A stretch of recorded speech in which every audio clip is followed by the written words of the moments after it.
Dans une salle où siégeaient de nombreux élus dont la députée Estelle Youssoufa, la tension est montée d'un cran.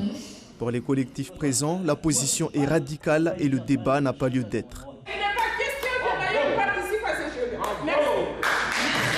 Face à cette opposition catégorique, certains anciens du monde sportif craignent les conséquences d'un retrait total qui pourrait compromettre durablement les ambitions diplomatiques du sport mahorais. On a du mal à participer aux Jeux des îles. On n'est pas accepté, mais voilà, on nous accorde, c'est comme si on nous donne un feu vert pour participer. Et là, si on commence à boycotter avant de rentrer dedans, sûrement que ça va être compliqué après. Sur le terrain, la question est perçue sous l'angle de la progression technique. L'enjeu est avant tout de maintenir le niveau de performance atteint lors des dernières éditions. Les absents ont toujours tort et ce sera une grande perte pour nous, les athlètes de Mayotte. Tout à l'heure, notre collègue nous rapportait l'évolution des médailles sur 20 ans de participation, donc une évolution exponentielle. 40 médailles lors des derniers Jeux, lors des premiers Jeux, seulement 2 médailles. Moi, je pense qu'il faut se baser là-dessus avant tout.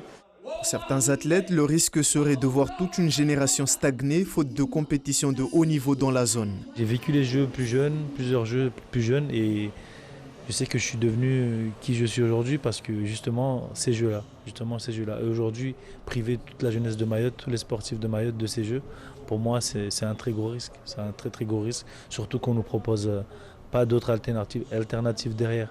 Certaines ligues ont toutefois commencé à préparer l'après. Si le handball a officiellement décliné l'invitation, l'athlétisme mise sur des rencontres régionales organisées hors du cadre des Jeux pour maintenir les sportifs en forme.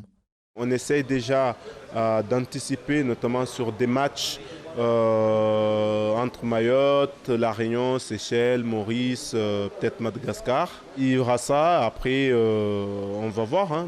Le dialogue reste ouvert, mais le temps presse. Le conseil départemental doit désormais se concerter avec les services de l'État pour décider si les délégations bénéficieront ou non de l'accompagnement financier nécessaire pour ce déplacement.